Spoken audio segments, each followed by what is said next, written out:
Ассалаумағалейкум, мұсылман бауырларым. Соңғы кезде мына интернетте мына өтір хадис қаптап кетті. Бұл хадис Абу Дауд, Тирмизиде, Ибн Маджада келді. Сосын былай деп айтылады. Қиямет күні Алла тағала ең бірінші намаз туралы сұрайды дейді. Егер бұл намаз дұрыс болмаса, онда періштелерден қарап, мына менің құлымның басқа намаздарын қараңдаршы, сүннет намаздарын. Егер фарз намаздары дұрыс болмаса, солардың орнына ауыстырыңдар дейді деп сол сияқты айтылады. Бұл өтірік хадис.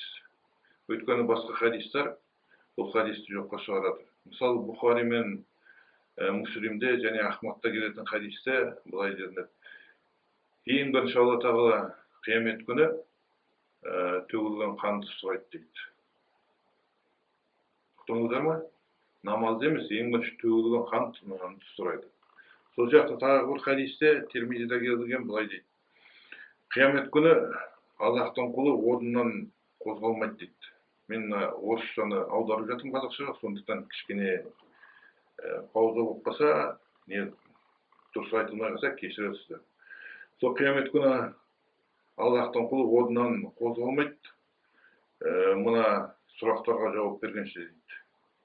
Өзінің өмірін қалай өткізгені туралы, өзінің білімін қайда жұмсағаны туралы, қалай пайдаланғаны туралы, өзінің дүние мүлкін қайдан алғаны, қалай алғаны, қайда жұмсағанын, сосын өзінің дене мүшесін қалай ұстаған туралы жауап бермей, ол орнынан қозғалмайды. Көрдіңіздер ме? Сондықтан да жаңағы өтірік хадисті таратпаңыздар. Әрбір таратқан хадис өтірікті үшін жауап бересіздер. Өйткені пайғамбарымыз саллаллаху алейхи ва саллям бірнеше хадистерде айтады, егер кімде-кім менің атымнан өтірік сөз тарататын болса, онда ол о дүниеде тозақтың отына дайындала берсін дейді. Сондықтан өздеріңіз сақтаңыздар, тілдеріңізге, ауыздарыңызға ие болыңыздар.